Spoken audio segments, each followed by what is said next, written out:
Two Charlotte women at the center of a new legal complaint against the federal government. Last night, we told you how federal agents were seen busting out a van's window and dragging the women out during last year's immigration crackdown. WBTV's Dalford Jones spoke with those women's attorney and explains the reasoning behind this complaint. We spent the entire afternoon Tuesday digging deeper into this 17-page claim. Inside, attorneys make it clear why the two Charlotte women seen in that video with federal agents are now seeking legal action. In November of 2025, the federal government launched an immigration crackdown around the Charlotte metro called Operation Charlotte's Web. Agents with the Department of Homeland Security, Customs and Border Protection, along with ICE flocked to the area. That video, now a key piece of evidence in the case of Tatiana Rossini and Kristen Roos against the federal government.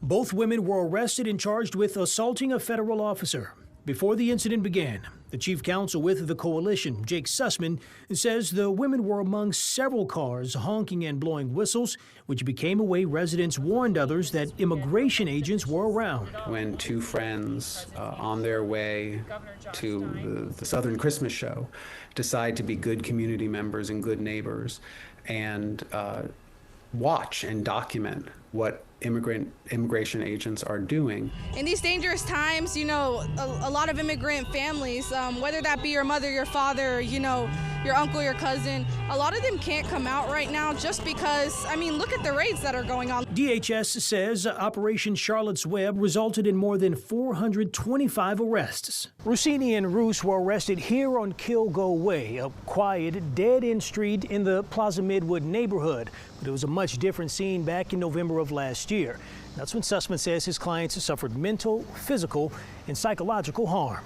Over the course of hours, experience being threatened, being chased, being assaulted with guns being pointed at them, being zip-tied, handcuffed, detained for hours. It's a nightmare. And then to face criminal charges that were pending for 3.5 months before the government rightly dismissed them is a really traumatic event.